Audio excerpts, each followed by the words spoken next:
Hey everybody, it's OC. I'm here to talk to you today about electrochemistry, and I wanted to give you a little bit of a rundown so you have an idea about electrochem and how it works. So what I'm going to do is I'm going to kind of use some of the notes I have already written up about what I'm going to do. These are accessible on Haiku, as well as I'll put a link down into my YouTube channel description if you guys want to grab it, so you can grab these and take a look at these later. Okay. So today what I want to take a look at is I want to take a look at, good old what we call electrochemistry, which seems, really weird. Like it seems like, oh, this is so different. Electricity and chemistry, how does this work together? Well, it's really not that tough. So here's a whole bunch of examples of some normal redox reactions we've talked about, okay? Some things we've done back in honors chem where maybe put a coil of copper inside of some silver nitrate. And you know that when that happens, the copper metal replaces the silver ions in solution and creating copper 2 chloride in solution, and the silver precipitates out. You essentially have redox when that happens. You have essentially silver ions. Silver ions are at that point taking their +1 state that they have. So you have Ag in a +1 state. Sorry, I don't have my tablet with me. And they're reacting with copper, okay? And those are forming essentially copper 2+ ions. And you're also getting good old silver solid, okay?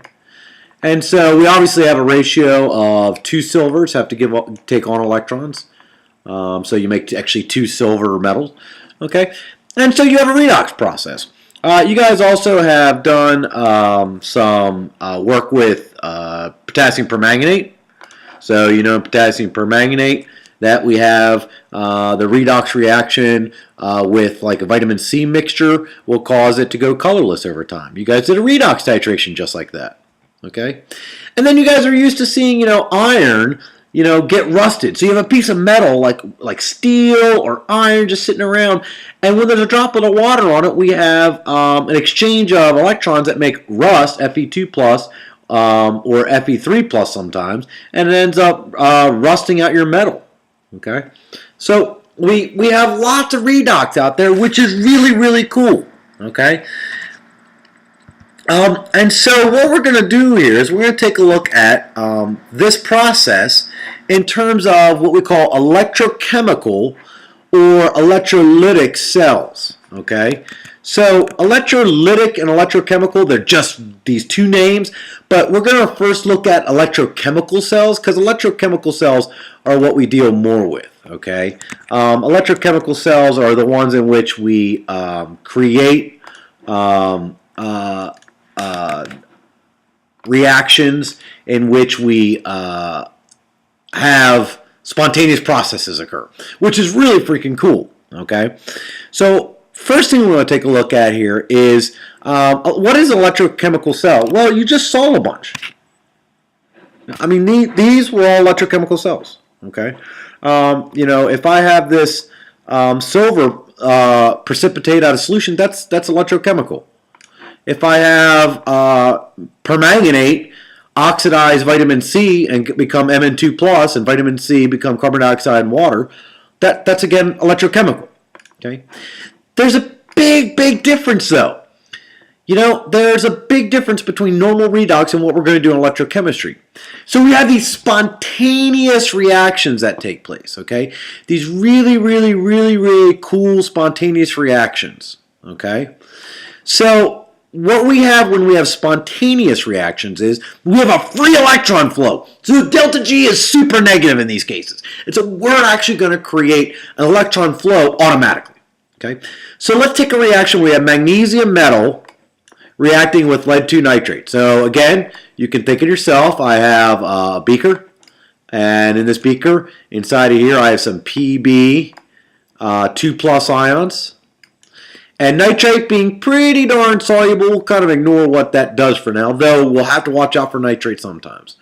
And then we have like a piece of magnesium ribbon. Okay, good old Mg. Okay, so we're going to put this down in here. All right. Now, from the activity series lab that did probably in others, we realized that this actually happens. That when you put this in here, you're going to start getting lead depositing onto the magnesium, so we'll end up getting lead solid, okay, and we'll end up with Mg2 plus ions in this solution, okay. So it happens, okay. So if we think about it, magnesium gets oxidized, okay. Magnesium gets oxidized. Okay, and so if we think about that, let's make sure we write that out correctly. So you have magnesium going to Mg2 plus. Sorry, I can't really easily do superscripts on this. Plus 2 electrons. Okay. We also have lead getting reduced. So lead 2 plus. So we have good old lead 2 plus getting reduced. So we have, after the magnesium node, we have Pb. Oop. Oop. I have to do another one, sorry. Okay. So we have lead 2 plus. So 8 Pb 2 plus 2 electrons, turning into lead solid. All right. So these are the two half reactions that we have going on. And essentially, when you have them occur like this, they just occur right together. So they happen right away. So the electrons zing out of the magnesium. They go, wow, I'm coming out of here. And then these 2 electrons go, wow, into the lead. Okay? And so we have an electron motion, if you want to think about it that way. Okay? So normally, this just happens. We normally get this transfer immediately. The thing is, an electrochemical cell, let's let those electrons go where they want to go. They want to go from a state of higher potential energy, which apparently is in the magnesium, to a lower potential energy in the lead solid, into the lead. So what we're going to use is we're going to make a cell that makes them travel through the system. So what an electrochemical cell looks like, it looks just like a separated redox reaction. Okay. So what you have here, if you look at it, is we have an anode and a cathode. Okay. Anodes release their electrons, so we call them the negative side because they're releasing the electrodes. Okay, so the electrons come off them and go to the cathode. Okay, so the anode is oxidizing and the cathode's reducing, and you want to keep thinking about it like that. So a good way for people to remember that is anox, anode oxidation, and red cat, reduction cathode. Okay, so watch this one more time. Oxidation of the anode occurs, and then electrons form here. And you can see it formed another blue ball over here. So this is like our magnesium losing our electrons, and this is like our lead gaining our electrons. Okay, so, and you notice that there's this little in-between thing here. Okay, this is called a salt bridge. Because in the end, if you think about it, if we just let the anode and cathode work, what we're going to end up is we're going to end up with too many positive charges on one thing, too many Meg2 pluses, and not enough charges to balance them out. Because you have to imagine this side's getting more and more positive as it releases electrons. Because you're making Mg2 plus, more Mg2 plus, more Mg2 plus. So they're going into solution. And this is getting less positive because you're taking these Pb2 pluses that are over here and they're becoming Pb subs, so you're getting less positive. So you're getting a charge unbalance over here where if we look at this, what we're having is we're having a lot of positive form over here and a very minimal positive over here. Okay, whereas before we had just nice neutrality. Okay, so what happens is we have a salt bridge that makes that work out, completes our circuit. The salt bridge is usually something like KNO3. A soluble salt that is generally unreactive in redox reactions. So in redox reactions, we know that K pluses are generally unreactive. Nitrates, generally unreactive. Okay, so nitrates are just generally unreactive. All right. So what happens is, as this side gets more positive, then essentially the nitrates, which are the negative ions, flow from the cell side, from the salt bridge, into the side that's getting more positive, lowering this positive charge back to what it was, a normal, just good old regular positive charge. And then this side gets less positive, so the K pluses move down in here to bring this positive charge up to be the same. So we end up with equal charge on both sides. And that's really cool. So you have a flow of electrons. So essentially charge moves from one side to the other, and then to complete the circuit, the salt bridge allows the charges to equalize each other. Okay? So anox, oxidation on the anode, Mg loses its 2 electrons, cathode, red cat, reduces 2 plus ions in solution to make more lead. So think about it for a second. If the anode is oxidizing, like magnesium, it's oxidizing, going from Mg to Mg2 plus in solution, okay? Because it's releasing those 2 electrons. Where are they going? They're going, woo, we go up to here, oh, yay. Okay, what's going to happen to the mass of this electrode over time? Yeah, electrons coming off. Yeah. And you have this little guy. This little guy gonna go solution now. That's right, because he's a 2 plus ion. Oh, that cute little 2 plus ion. But he's not here on this anymore. So we know that the anode will lose mass during this process because it's being oxidized off. The cathode, in reverse, essentially, since it's taking like this lead 2 plus, it's like, oh, I'm free in solution. And then electrons come around here and it's like, oh my God, give me the electrons. And it goes blunk and makes a little lead 2 plus on this. So essentially you end up getting a heavier cathode at the end of this. And so you actually will run out of power at some point. The electron flow will stop at some point when the anode runs out of atoms to be essentially oxidized, or particles, depending on what they might be. Okay. Also, to remove the salt bridge, it's got to stop because there's no way to make these charges equal, so they got to stop as well. Okay. Your salt bridge, people ask me, are there other things you can use? Well, we also know sodium ions are pretty, unreactive, so you could use like sodiums. Chloride generally can be used. Just got to watch. You just got to watch it. If there's silver involved, that could be a problem because that cause a secondary reaction. So maybe sodium nitrate might be a better choice. So those are good things. Sulfate might not be so bad either, except for sulfates. Again, if there's a barium involved, we got an issue. Okay, so like potassium nitrate, sodium nitrate, these are good ones to use. Okay, great ones to use. All right.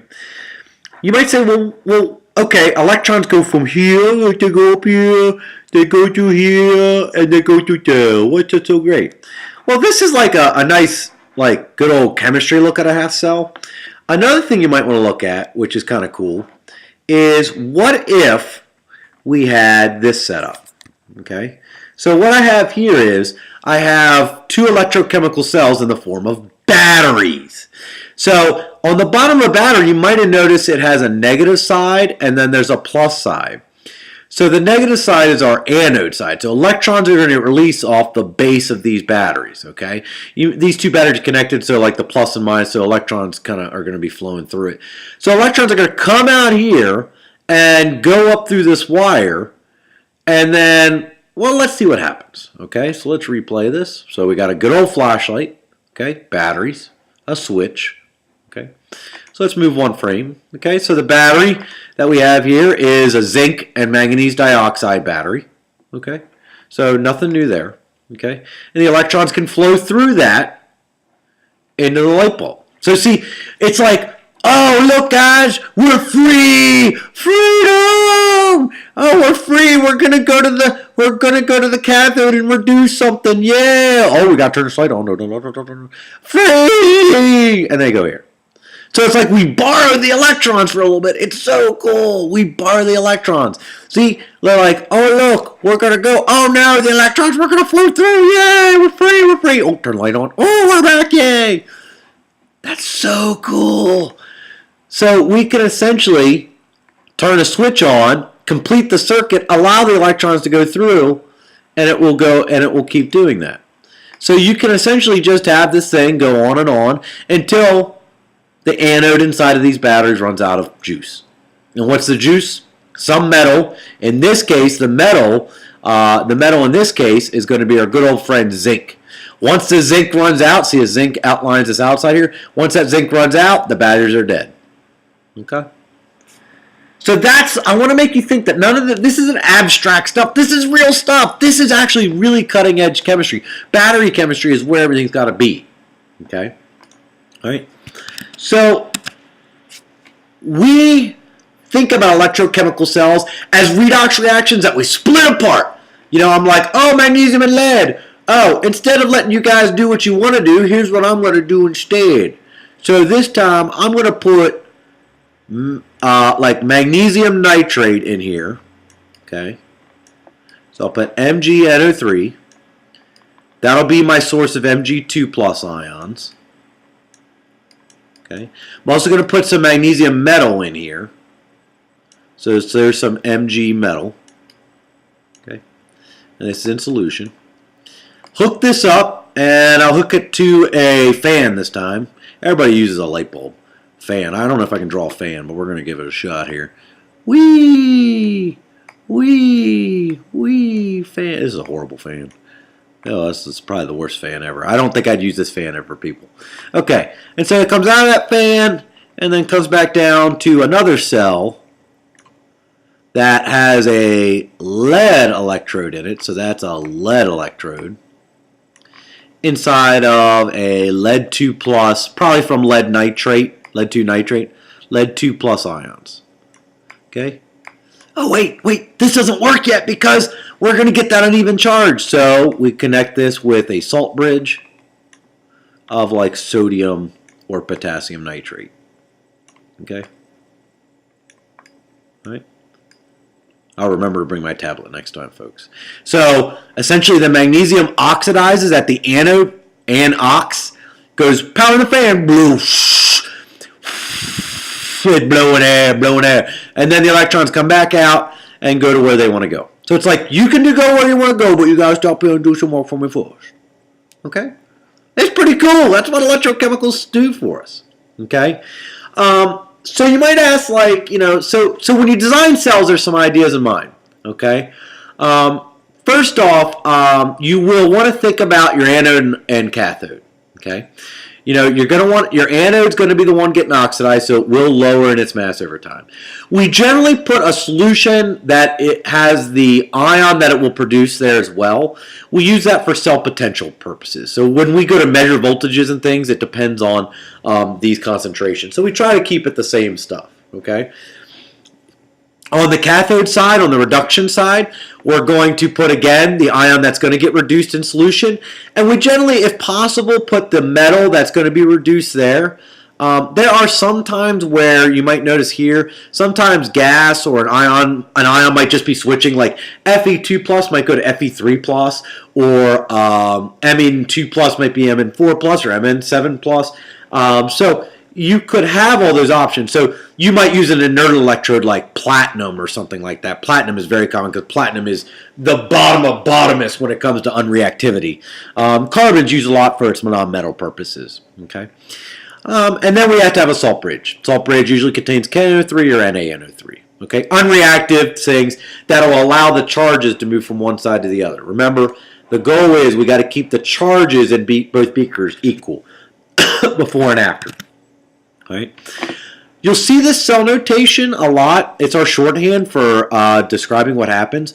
So we have the Mg turning into Mg2+. So this is our anode side. We always write the anode side first. And we write the thing that starts at becoming the thing that it's going to become. So the Mg to Mg2+ half cell is getting oxidized, our anode. And the other half of the half cell, separated by a salt bridge, is lead 2+ turning into lead. And that's called cell notation. Okay. If you had like an inert electrode in here, like I said a second ago, an example of that would be like chromium turning into chromium 2+. So that doesn't need an inert electrode. You can make the electrode a chromium, and you have chromium 2+ in solution. But on the other side, we have Fe 3 plus turning into Fe2 plus. You notice we use a comma here because they're in the same phase, whereas these guys are not in the same phase. You're going from like solid to solution, solution to solid, solid to solution. You're going from solution to solution. So they're separated only by comma. And then in a different phase, the platinum is just an inner electrode. Okay? So this is generally what we do. Okay? So you're like, well, how do I know what reactions happen, and how do I know like how well things can actually cause potentials with each other? Well, as with anything, go figure. Like, you know, back in delta H, we had to say elements in their standard state have enthalpy of formations of 0, and then delta S, elements in a pure crystalline solid at 0 degrees Celsius have 0 entropy. We have to say something was 0 here. So the best thing we did for here that was common for us, and again, why, I'm not sure why, but it is what our standard is. We want to look at the voltage that a half cell can create. So what we do is we look at how a half cell react, what the voltage is across a half cell that's with hydrogen and hydrogen ions. Okay? And so what we do is we say, okay, we're going to measure this voltage, which for this cell is going to give us 2.3587 volts. Okay? And we do that with this thing called a multimeter. Okay? A multimeter, you might say, what the heck's a multimeter? I could probably get one up here for you real quick. But a multimeter is something that just, here's a good multimeter. MVP is going to work with you in physics about it. This is going to come up. So just got two electrodes on it, and it just measures voltage. Okay, so that's all it is. Okay. Then what we do is you're like, well, the problem is if I want to this is the whole cell voltage, because the multimeter reads the whole voltage. So you're like, well, if that's 2.3587 volts, how much of it's magnesium and how much is hydrogen? Ha! This is pretty easy, because we say the hydrogen ion to hydrogen is a 0 voltage. Bam! Solved that problem. Now I know that magnesium must have a voltage of 2.3587 volts to reduce it. Okay? 2.3587. Okay? 2.3587. Because we just say hydrogen 0. Why? That's what we said. So essentially every voltage you're about to see is going to be found from comparing it to hydrogen and seeing what it does. Okay? By the way, when you look at positive E's, when you look at E's, there's reduction potentials and oxidation potentials. They're equal in magnitude, opposite in sign. Okay, so keep that in mind. So if you flip an equation around, it would be the negative form of that value. Okay, and if you ever have a positive potential, that means that's a spontaneous kind of process. It's pretty positive to go in that direction. Okay. So when we compare all this stuff together, you might be like, oh my God, how do I figure all this out? Well, it's real simple. There's essentially a big list you're going to use the whole time. Okay? And I gave you this list. It's this big boy right here. This big boy right here. Okay? It's a standard potential series. Okay? And if you look at it on this side, you may recognize it. There's a table that we've seen before that has lithium on the top, potassium, barium, calcium, sodium, above aluminum, above copper, above chromium 2+. And then we'd have things near the bottom like silver. And if we get further down, gold. Actually, there's even the further down gold. Okay? It's the activity series. That's all this was. The activity series was just a potential series. It was an electron potential series. So when we look at this, we're looking at the ability to reduce these things. Okay? The ability to reduce these things. Okay? By the way, I made a mistake a second ago as we look at this.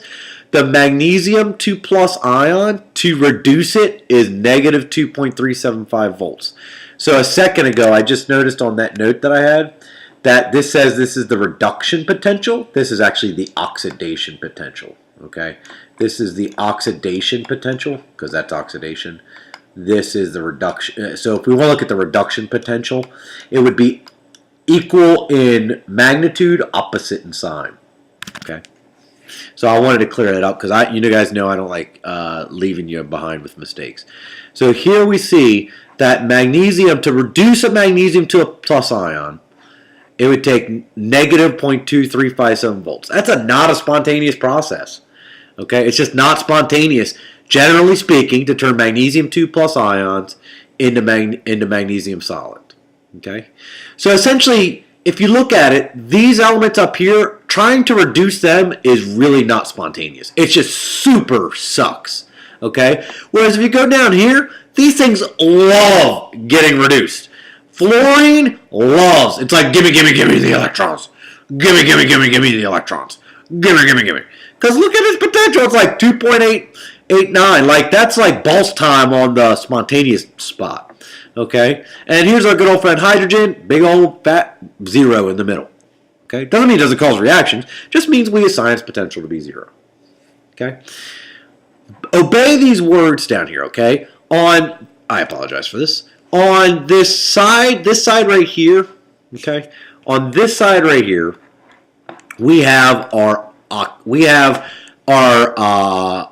things that are oxidizing. Okay, so over here, these are oxidizers. These are reducers. So if they're on the right of the arrow, they're reducers. So these are these are oxidizers. These are reducers.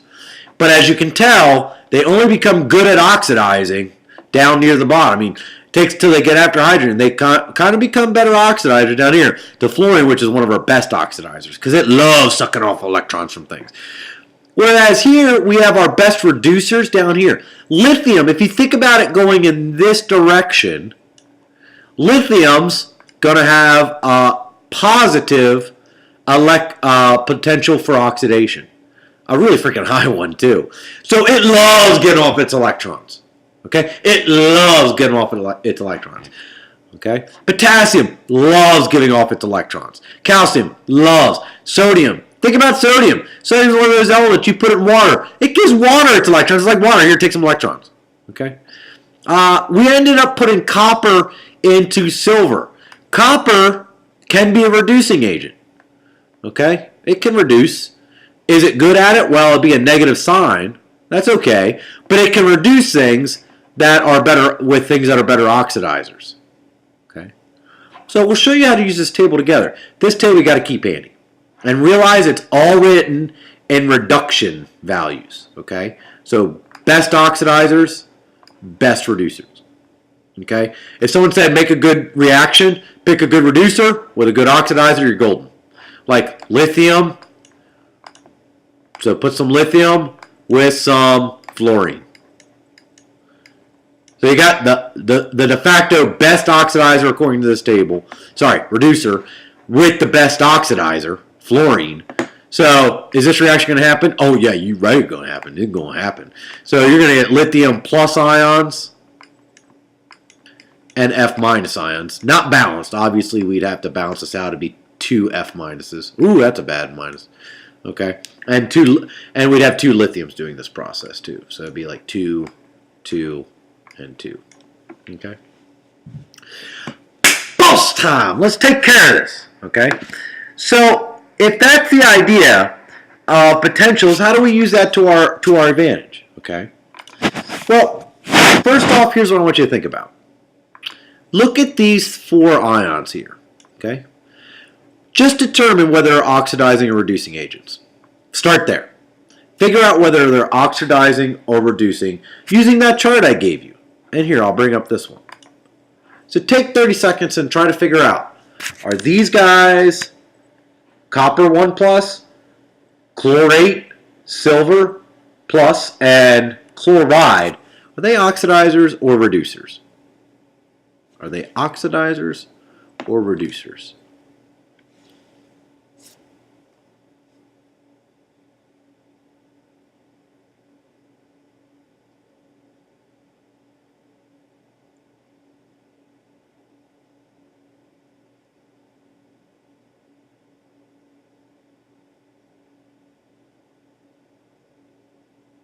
Alright, I know you can do this.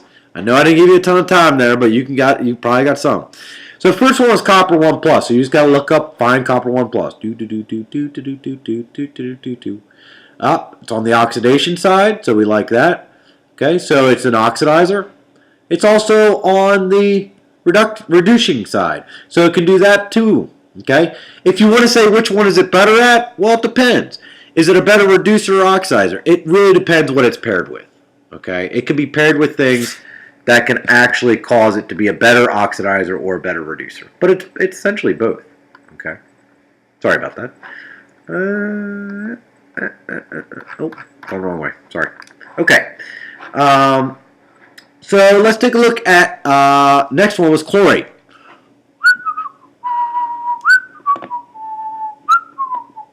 Bam! Chlorate.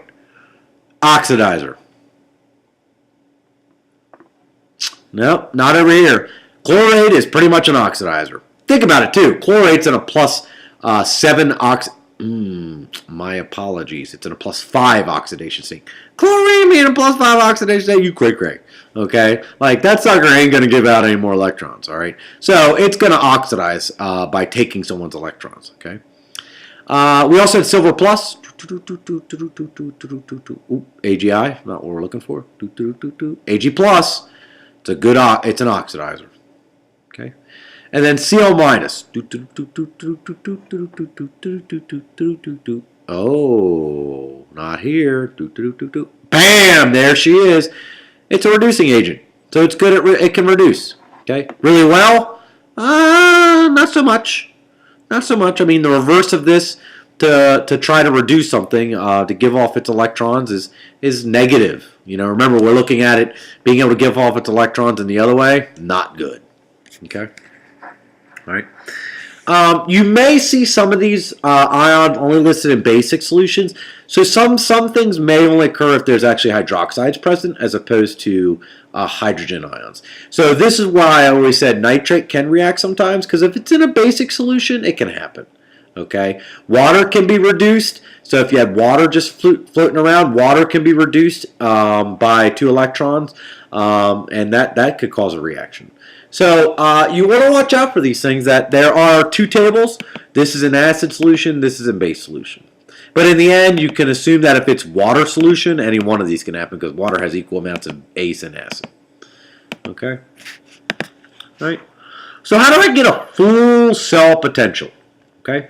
Well, basically this.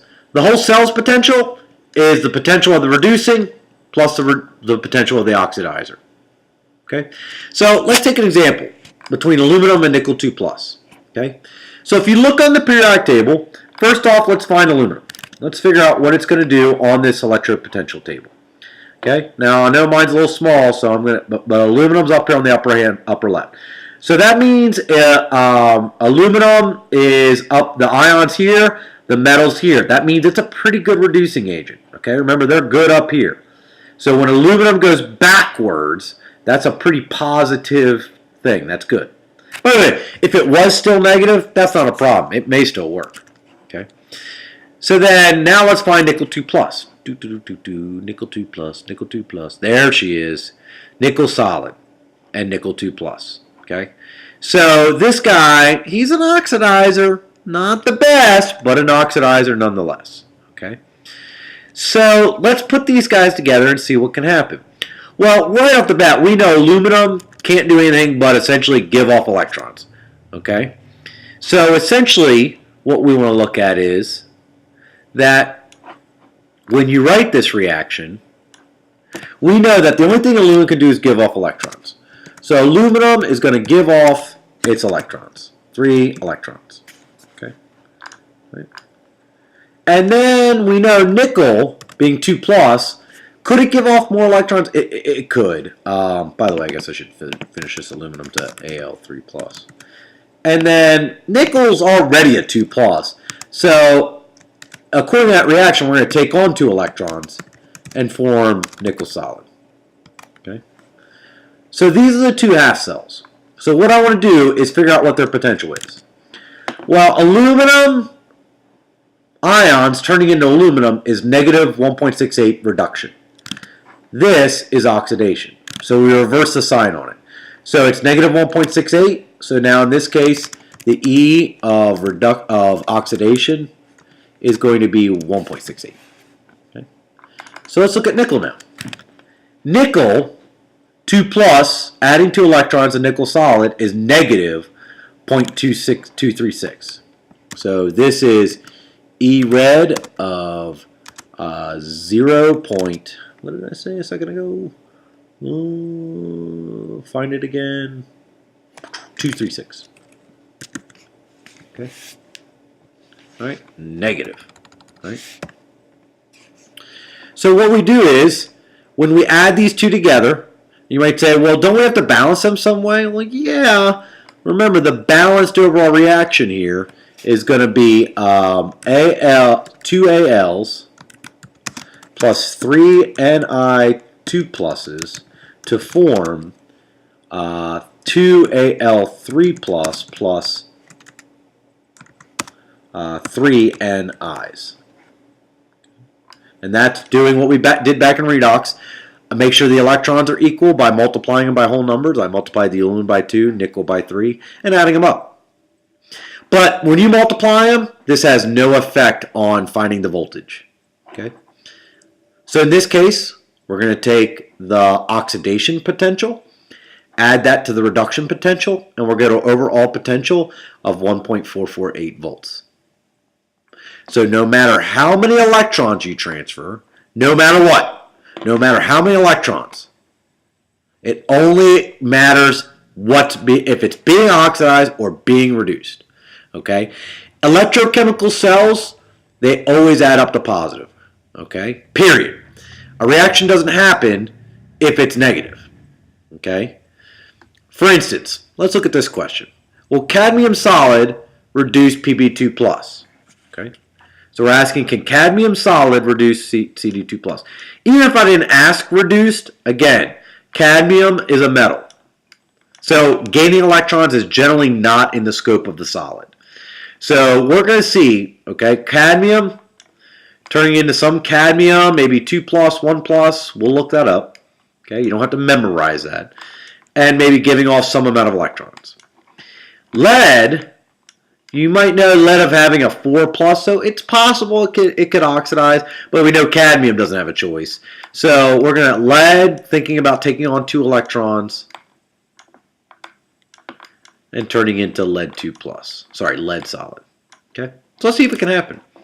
Well, we're asking cadmium to reduce. So let's look up cadmium solid here. Okay.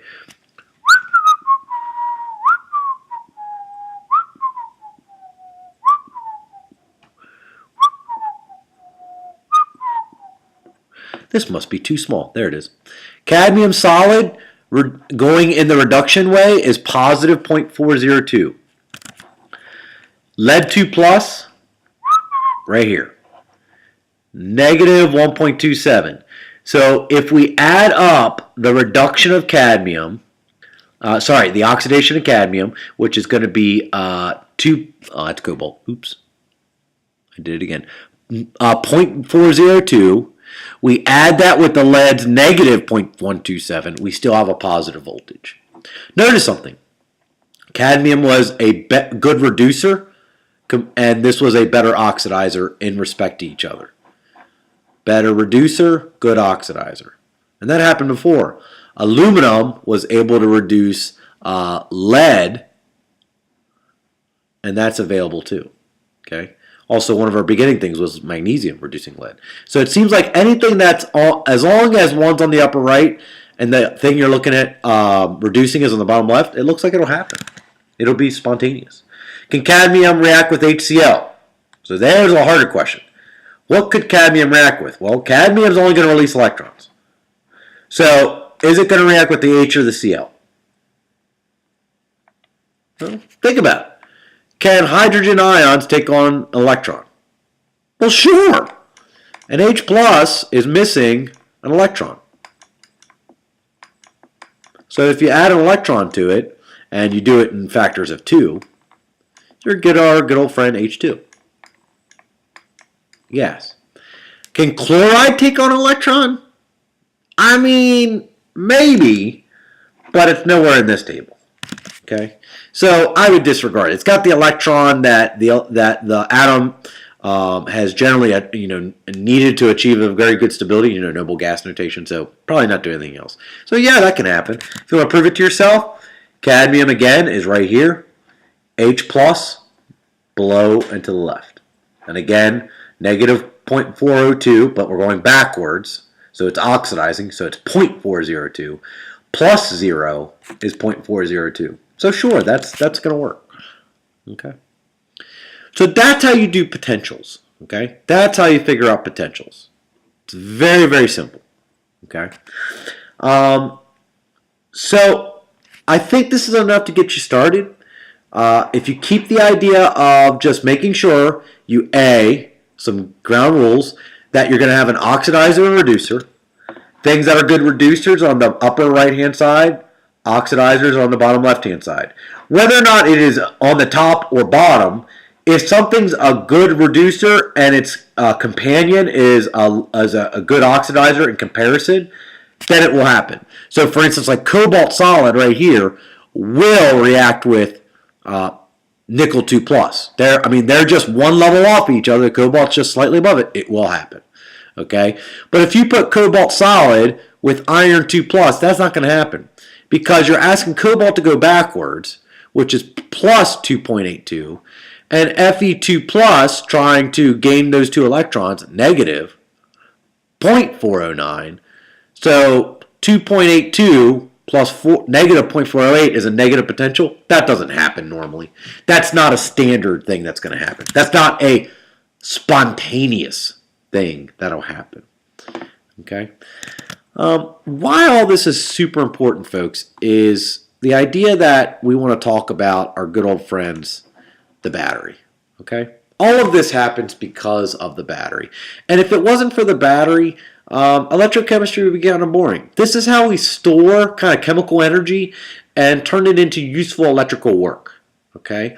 Every battery is a combination of cells where they've taken some anode and they put it with a cathode. Okay, so they take these two guys, like on a 9-volt battery.